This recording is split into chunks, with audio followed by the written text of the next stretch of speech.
പ്രതീക്ഷകളും സ്വപ്നങ്ങളുമായി നിദ്രയിലേക്കായുന്നത് വയനാട്ടിൽ, ചലനമറ്റു കിടക്കുന്നത് മലപ്പുറത്ത്.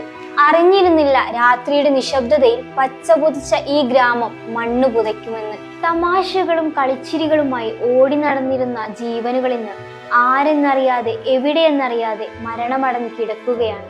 കലിതുള്ളിയെത്തിയ ദുരന്തം കവർന്നെടുത്ത ജീവനുകൾ, ഛിന്ന ഭിന്നമായ ശരീരഭാഗങ്ങൾ, ഇരുമ്പുകുത്തി അമ്പുട്ടാൻ മച്ചിക്കൈ തുടങ്ങിയ കടവുകളിൽ പുഴ ഉപേക്ഷിച്ചിരിക്കുകയാണ്.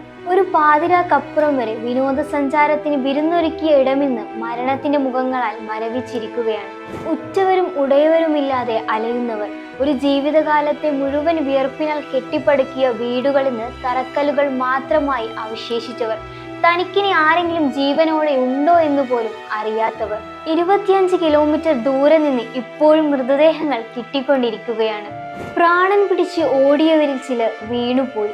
മരം കോച്ചുന്ന തണുപ്പിനും ഓടിയെത്തിയ മലവെള്ള പാച്ചിലിനും ഇന്ന് മരണത്തിന്റെ മാറാഗന്ധമായി മാറിയിരിക്കുകയാണ്. സൂര്യൻ ഉദിച്ചെങ്കിലും ഇരുട്ടെന്ന ഭയാനകത ചുറ്റപ്പെട്ടിരിക്കുന്നു. 100ഓളം ജീവനുകൾ എടുത്തിട്ടും അടങ്ങാത്ത പ്രകൃതി വീണ്ടും രൗദ്രഭാവം അയച്ചിടുകയാണ്. മുണ്ടക്കൈക്കുമുണ്ട് ഇനി എന്നും ഒരു കഥ.